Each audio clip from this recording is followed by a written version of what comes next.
ജാതിക്കാത്തോട്ടം ജാതി നിന്റെ നോട്ടം, നിന്റെ ഉള്ളില് പന്ത് പോലൊരു ഉരുണ്ട് കേറ്റം. കണ്ടൂടെ? ജാതിക്ക പറിക്കുന്നു. തമിഴ് ഇനി കണ്ടു കഴിഞ്ഞാൽ അത് മതി. തമിഴൻ കണ്ട എന്ത് ചെയ്യും? വെട്ടിയതിന് ഉപ്പിലിടും. ജാതിക്ക പറയണ്ട കേട്ടോ. ജാതിയെല്ലാം വിളഞ്ഞു കിടക്കുക. 2 കിലോ കൊണ്ട് കൊടുത്താലോ? നല്ല പൈസയാ. പക്ഷെ ഉണക്കിട്ടേ കൊടുക്കാൻ പറ്റത്തുള്ളൂ. അതാ പ്രശ്നം. വിശക്കുകയും ചെയ്യുന്നു. പാചകക്കാരൻ എന്ത്? രാവിലെ പുറത്തോട്ട് പോണുണ്ട്. എന്നോട് പറയാതോ? ആ, നമ്മുടെ വീട്ടിൽ താമസിക്കുന്ന അയാൾ നമ്മളോട് പറയാതെ അങ്ങോട്ട് പോയി. എല്ലാവർക്കും അവരുടേതായ ഫ്രീഡം കൊടുക്കണം എന്നാണ് എന്റെ അമ്മ എന്നെ പഠിപ്പിച്ചിരിക്കുന്നത്. നിന്റെ അമ്മ എന്നെ പഠിപ്പിച്ച അയാളെ ഇവിടെ കൊണ്ടു നിർത്തിയേക്കുന്നുള്ള പരദൂഷണം എല്ലാം പറയുന്ന നിനക്ക് അറിയാലോ. എടാ, ഫുഡ് ഉണ്ടാക്കി തരുന്ന അവരെ കുറിച്ച് പരദൂഷണം പറയാൻ പാടില്ല നീ ഇങ്ങനെ കേട്ടോ. അയാൾ ഉണ്ടാക്കുന്ന ഫുഡാന്നൊന്നും എനിക്ക് തോന്നുന്നില്ല. പിന്നെ ഞാൻ കാണാറുണ്ടല്ലോ. എടാ, നീ എന്തിനാണ് ഇങ്ങനെ കുറ്റം പറയണത്? എത്ര നന്നായിട്ട് രുചികരമായ ഫുഡാണ് ആൾ ഉണ്ടാക്കി തരുന്നത്. എന്റെ ബലമായ സംശയം അയാൾ താഴെ നന്മ ഹോട്ടലിൽ നിന്ന് മേടിക്കുന്നതാണ്. എനിക്കൊരു ഡൗട്ട് ഉണ്ട്. ഇല്ല, നല്ല കൈപ്പുണ്യുള്ള പാചകമാണ്. നന്മയിലത്തെ ഫുഡ് ഞാനും കഴിച്ചിട്ടുള്ളത് തന്നെയാണ്. വെറുതെ എന്റെ പാചകക്കാരനെ കൊണ്ട് അനാവശ്യം പറയണ്ട കേട്ടോ. എന്റെ പറച്ചിൽ കേട്ട് കഴിഞ്ഞാൽ പാചകക്കാരൻ എന്നെക്കാളും വലുതാന്ന് തോന്നുന്നല്ലോ. അതെ, എനിക്ക് ഉപകാരം ചെയ്യുന്നവരെല്ലാം എന്റെ ദൈവങ്ങൾ. അവരെ കുറിച്ച് കുറ്റം പറയണ എനിക്ക് ഇഷ്ടമല്ല. അയാളെ കണ്ട് എന്തോ ഉപകാരം നിനക്ക് വന്നിട്ടുള്ളത്? എനിക്ക് ഫുഡ് ഉണ്ടാക്കി തരുന്നുണ്ട്. പിന്നെ നീ എന്തെങ്കിലും കുനിഷ്ഠ കാണിച്ചാൽ അത് അപ്പൊ തന്നെ എന്റെ ചെവിയിൽ എത്തിക്കുന്നുണ്ട്. ഇതൊക്കെ നല്ല കാര്യങ്ങളല്ലേ? അല്ലേ? പരദൂഷണം പറയാൻ അയാളെ ഇവിടെ കൊണ്ട് നിർത്തിയേക്കുന്നുള്ള എനിക്കറിയാം. നീ നിന്റെ അമ്മയും കൂടെ. അയ്യടാ, ഞങ്ങളുടെ കുടുംബത്തിൽ അങ്ങനത്തെ പരിപാടിയൊന്നും ഇല്ല മോനെ കേട്ടാ. അതൊക്കെ പോട്ടെ, ഈ മുണ്ടും ഷർട്ടൊക്കെ എടുത്തിട്ട് ഭയങ്കര രസമുണ്ടല്ലോ കാണാൻ. പിന്നെ എത്ര രൂപ തോന്നി ഉടുപ്പ് കണ്ടു കഴിഞ്ഞു? രൂപയൊക്കെ പോട്ടെ, നീ മൊത്തത്തിൽ സൂപ്പർ ആയിട്ടുണ്ട്. ഭയങ്കര ഒരു മാൻലി ഫീൽ. എനിക്കിഷ്ടായി. കൊള്ളാവോ? ഈ ഉടുപ്പ് കൊള്ളാവോ? കൊള്ളാം. നീളം കുറവാ. നീളം കുറവാണെങ്കിൽ എന്താ, ഭംഗിയില്ല കാണാൻ. 200 രൂപയുള്ളൂ. ഓൺലൈനിൽ മേടിച്ചതാ. ബാക്കി നാളെ എന്ത്? ഞാനിനിയെ മോഡേൺ ആയിട്ട് നടക്കാൻ തീരുമാനിച്ചു. ഇവരെങ്ങോട്ടാ ഇത്ര ലുക്കായിട്ട് രണ്ടാളും കൂടെ? എന്റെ മനുഷ്യ, ഇത് എന്തോ നീ കാണിച്ചുകൊണ്ടിരിക്കുന്നത്? ഡീസന്റ് ആയിട്ടുള്ള സ്ഥലത്ത് പോകുമ്പോ നമ്മൾ ഇങ്ങനല്ലേ പോണ്ടേ? ഇങ്ങനെയോ? ഞാൻ ഇൻസെർട്ട് ചെയ്യാനൊന്നും പറഞ്ഞില്ലല്ലോ. പാന്റ് ഇടാനല്ലേ പറഞ്ഞിട്ടുള്ളൂ.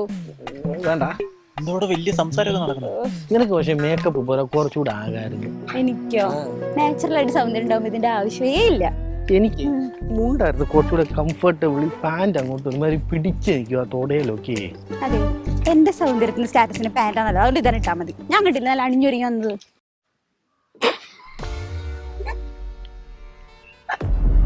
എന്നാ നൻപ നന്നായിട്ട് ചേരുന്നുണ്ട്. ആ കൈലി ആ ചപ്പലും ഇട്ട് കഴിഞ്ഞോണ്ടല്ലോ നിന്നെ കാണാൻ എന്റെ ലുക്കാ. ഞാൻ പറഞ്ഞു ഇവളോട് മുണ്ട് എടുത്തോണ്ട് വരാം, നിങ്ങള് സമ്മതിക്കണില്ല. അതെ, നിങ്ങൾ അത്ര കളിയാക്കേണ്ട ആവശ്യമില്ല. എന്റെ മുത്തോണ നല്ല ഭംഗിയാണ്. ഈ പാന്റിൽ എന്ത് ഭംഗിയാ, കയ്യിലും നല്ല ഭംഗിയാ. പിന്നെ ഇയാളുടെ ഈ ചുരിദാർ കോളേജിൽ പഠിക്കുമ്പോ മേടിച്ചതാ? അല്ല, ഞാൻ മേടിച്ചു കൊടുത്താ. കോളേജിൽ പഠിക്കുമ്പോ ഗിഫ്റ്റ് കൊടുത്താ? അല്ല, ഇത് സ്കൂളിൽ പഠിക്കുമ്പോൾ ഡ്രസ്. അതിന് ഇവിടെ 12ാം ക്ലാസ് പാസ് ആയിട്ടില്ലല്ലോ, പിന്നെ ഇവിടെ കോളേജിൽ പോകാനാ. അല്ല, രണ്ടാളും കൂടെ എങ്ങോട്ടാണ് ഭയങ്കര സുന്ദരനും സുന്ദരിയൊക്കെ ആയിട്ട്? ഞങ്ങളൊരു സിനിമയുടെ ഓടി. സിനിമയ്ക്ക് പോവാ? സിനിമയുടെ പോടിയോ? ഓടിയല്ല, സിനിമയ്ക്ക് പോവാ. ഏത് സിനിമ? അത് പുതിയൊരു സിനിമയാ. പുതിയൊരു സിനിമ? അതെന്ത് സിനിമ? സിനിമയ്ക്ക് പേരില്ലേ? പേര് അതല്ല, നമ്മള് ചിലപ്പോഴേ തിയേറ്ററിൽ പോയി കഴിഞ്ഞാൽ ഏത് സിനിമയ്ക്കാ ഉണ്ടാവുന്ന അറിയില്ല. ഹൗസ്ഫുൾ ആണെങ്കിൽ നമ്മൾ ഏതൊരു സിനിമയ്ക്ക് കയറില്ലേ, അതുകൊണ്ടാ. അവിടെ ചെന്നിട്ട് ടിക്കറ്റ് എടുക്കുന്നുള്ളൂ നമ്മള്. ഓ, അങ്ങനെ. അതെ, പിന്നെ ഞങ്ങൾക്ക് ഉണ്ടല്ലോ ഒരു ഷോപ്പിങ്ങിന് പോകണ്ടേ. ഞങ്ങളൊന്ന് പോയിക്കോട്ടെ വേഗം. സിനിമ കഴിഞ്ഞിട്ട് പിന്നെ ഷോപ്പിങ്ങിന് പോകണം. സിനിമയ്ക്കാണോ? അല്ല, സിനിമ കഴിഞ്ഞിട്ട് ഷോപ്പിങ്ങിന് പോകണം. ഓ, അങ്ങനെ. അതെ അതെ. നിങ്ങൾ എങ്ങനെയാ പോകുന്നേ? ഞങ്ങൾ ഇവിടുന്ന് ഓട്ടോയ്ക്ക്. അല്ല, ഇതൊക്കെ ഞങ്ങളെയും കൂടെ ഒക്കെ ഒന്ന് പറയായിരുന്നല്ലേ? ഞങ്ങള് ഫ്രണ്ട്സ് ഒക്കെ അല്ലേ? സിനിമയ്ക്കായിരുന്നു പോകുന്നെങ്കിൽ വീക്കെൻഡ് ഒക്കെ അല്ലേ ഞങ്ങളോട് വന്നേനെ. അല്ല അല്ല അല്ല, നിങ്ങൾ വല്ല സിനിമയിൽ അഭിനയിക്കാൻ പോവാണെന്നോ എന്നൊക്കെ അറിയണമെങ്കിൽ പിന്നെ അതുകൊണ്ടാ വിചാരിച്ചു ഞങ്ങൾ പോവാന്ന് വിചാരിച്ചു. Bye bye bye. സിനിമയുടെ കഥ ഞാൻ പറഞ്ഞുതരാട്ടോ. വേണമെന്നില്ല കേട്ടോ, ഞാൻ പോയി കണ്ടോളാം. ആ കിളവിത്തുള്ള പറഞ്ഞാൽ അത്ര വിശ്വാസം ഇല്ലല്ലോ. ദുഡായിപ്പ ഇത് എങ്ങോട്ടോ വേറെ നമ്മളെ പറ്റിച്ചോണ്ട് പോവാണ്. എവിടെയായിരിക്കും? തമിഴ് വല്ല അമ്പലത്തിൽ വല്ലതും വിളിച്ചോണ്ട് പോയിരിക്കും. കണ്ടില്ലേ ഒരു മരപാത്രം ഇട്ടിട്ടുള്ളൂ. അമ്പലത്തിൽ പാന്റ് ഇട്ടോണ്ട് പോവോ? പിന്നെ ആകെ മൊത്തത്തിൽ അവളുടെ ഡ്രസ്സിങ് ഒക്കെ കാണുമ്പോഴേ എന്തോ ഒരു സംശയം എനിക്കുണ്ട്. വേറെ എവിടെയോ പോവാണ്. നമ്മളോട് മറച്ചു വെച്ചാൽ അവർക്ക് എവിടെയാ പോവാനുള്ളേ? നല്ല വെജിറ്റേറിയൻ ഹോട്ടലിൽ പോകാന്നല്ലോ. വെജിറ്റേറിയൻ ഹോട്ടലൊന്നുമല്ല, സുബു ഒന്ന് വിളിച്ച് ചോദിച്ചു നോക്കി. ഇതെന്തായാലും നമുക്ക് കണ്ടുപിടിക്കണം. ആരെയാ വിളിക്കണ്ടേ? തമിഴ് കള്ളോ പറഞ്ഞെങ്കിൽ പിന്നെ കള്ളമല്ല പറയത്തുള്ളൂ. ഇല്ല, അവനെ എങ്ങനെയെങ്കിലും ഉടായ്പ് കാണിച്ചിട്ട് ഒന്ന് കണ്ടുപിടിക്കും. ഇല്ലെങ്കിൽ എനിക്ക് ഉറക്കം വരത്തില്ലാന്നേ. ഒന്നും മുരളി, ഞാൻ ഈ പാത്രമൊക്കെ കഴുകി കഴിഞ്ഞിട്ടുണ്ട്. പാത്രം കഴുകേണ്ട ആളൊന്നും അല്ല കേട്ടോ, അറിയാൻ പാടില്ലാട്ടാ. ഭാവിയിലെ ആരാണ് പോട്ടെ. നീ എന്തെങ്കിലും കഴുകാനുണ്ടോ? ഉണ്ടാ.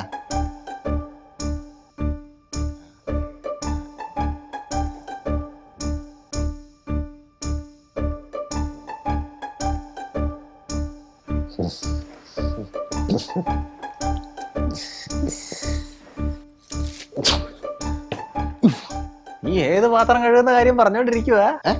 എന്താ പാത്രം കഴുകുന്നതിനെ കുറിച്ചൊക്കെ പറയുന്നല്ലോ. കഥാപാത്രത്തിനെ കുറിച്ചല്ലേ എനിക്ക്? കഥാപാത്രം ഇത് പാത്രം കഴിയാ നീ? കഥാപാത്രത്തിൽ എവിടെ മുതലാളി പാത്രം കഴുകുന്നത്? മുതലാളി പാത്രം എന്താണ്? എനിക്കൊന്നും മനസ്സിലാവുന്നില്ല. എന്താണ് നീ പറയുന്നത്? പണിക്ക് പോയച്ചു വന്നതാ, തൊഴിലുറപ്പിന് പോയതല്ലയോ? അത് വിട്. അല്ല, എന്താ നിനക്ക് അങ്ങനെ തോന്നാൻ കാരണം?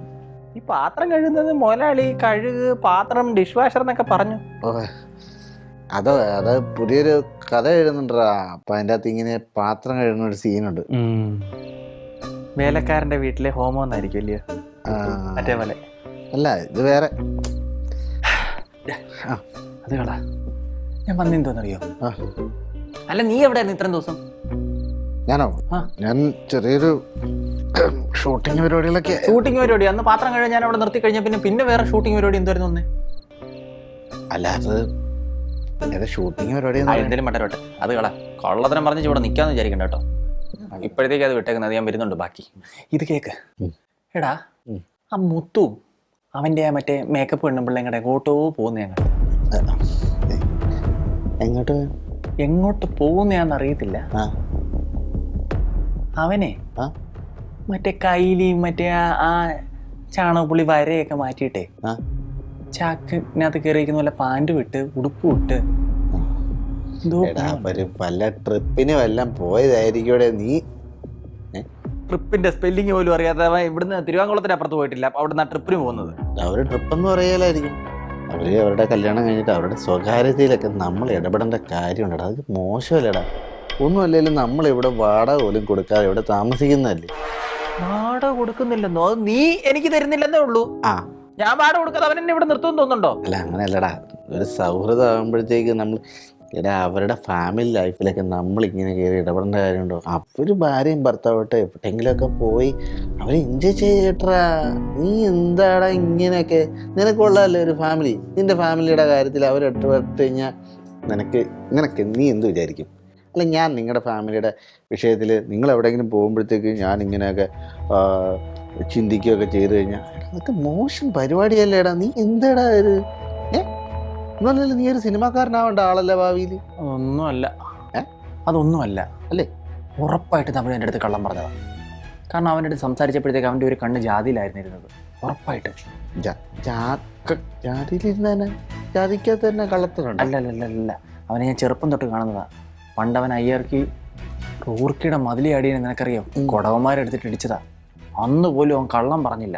കാരണം അവന് കള്ളം പറയാൻ അറിയാത്തതുകൊണ്ടല്ലോ. എന്തൊക്കെയോ വായിന്ന് വീണ്. പക്ഷെ കള്ളി പെണ്ണുമ്പിള്ള ഉണ്ടല്ലോ, നമ്മൾ അതിൻ്റെ ഇടയിൽ കയറി എന്തൊക്കെയോ ഇതാക്കി. എടാ, നീ അവരുടെ ഫാമിലിയുടെ കേസിലടാ. അത് വിടറാ. അവർക്ക് ഫ്രീഡം വേണ്ടേ? നീ എന്തിനാടാ അങ്ങനെയൊക്കെ ചിന്തിക്കാൻ പോകുന്നു? അവൻ എന്നോട് കള്ള പറഞ്ഞെങ്കിലുണ്ടല്ലോ, അവൻ അയ്യക്ക് റൂർക്കിയുടെ മതിലടിയാ അവളുടെ അടുത്ത് പറയും. ഇപ്പം വെറുതെ അവര് നന്നായിട്ട് സന്തോഷത്തിൽ ജീവിക്കും. അങ്ങനെ അങ്ങോട്ട്. അല്ലാണ്ട് ഇപ്പൊ നമ്മളിപ്പോ എല്ലാ കാര്യത്തിലും കയറി ഇടപെടേണ്ട കാര്യമുണ്ടോ? സന്തോഷം സമാധാനം എല്ലായിടത്തും വേണ്ടതല്ലയോ? അതെ അതെ അതെ അതെ. എന്തൊക്കെയോ ദുരൂഹത മണക്കുന്നു. ഇതുവരെ പാന്റ് ഇടാത്ത ആള് പാന്റ് ഇടുന്നു. അല്ല, നമ്മൾ എന്തിനാ അങ്ങനെ? അവര് അവരുടെ ഫാമിലി എന്തെങ്കിലും ട്രിപ്പിനോ എല്ലാം പോയായിരിക്കും. അല്ല, അവൾ അത്രയും മേക്കപ്പ് ചെയ്തിട്ട് ഇതുവരെ പോയിട്ട് ഞാൻ കണ്ടിട്ടില്ല. കല്യാണത്തിന് പോയായിരിക്കും. ഞാൻ നേരത്തെ പറഞ്ഞില്ലേ കല്യാണം. നിനക്കെന്താ ഇത്ര വലിയ ഉറപ്പ് അവര് കല്യാണത്തിന് പോയതാണ് ഇതാണെന്നൊക്കെ? നീ കണ്ടോ അവര് പറഞ്ഞതേ ഉള്ളൂ. നമ്മളല്ലേ കണ്ടുള്ളൂ അല്ലേ? ഇങ്ങനെ ഒരാളെ കുറിച്ച് കുറ്റം പറയുന്നതല്ല. ഞാൻ മുമ്പേ ഇവന്റെ അടുത്ത് ഞാൻ പറഞ്ഞ കുറെ നേരം കണ്ട് അവരെ സപ്പോർട്ട് ചെയ്യുന്നുണ്ട്. നീ ഒരു കാര്യം ചെയ്യാന്നാ, താഴെ അവരുടെ വീട്ടിൽ പോയി താമസിര്. എടാ ചോറ് ഇവിടെയും കൂറും അവിടെ നിന്നുള്ള പരിപാടി വേണ്ട കേട്ടോ അതിന്റെ. നമ്മൾ ഒരാളെ കുറിച്ച് അനാവശ്യമായിട്ട് ചിന്തിച്ച് സമയം മെനക്കെടുത്തേണ്ട പല കാര്യമുണ്ട്. നമുക്ക് എന്തോരം കാര്യങ്ങൾ ചിന്തിക്കാനുണ്ട്, രക്ഷപ്പെടാനുള്ള കാര്യങ്ങൾ, സിനിമയെ കുറിച്ച് ചിന്തിക്കാനുണ്ട്, എന്തോരം കാര്യങ്ങൾ. ഞങ്ങൾക്ക് പ്രത്യേകിച്ച് കാര്യങ്ങളൊന്നുമില്ല, ഞങ്ങൾക്ക് അപ്പുറത്ത് നടക്കുന്ന കാര്യങ്ങളാണ്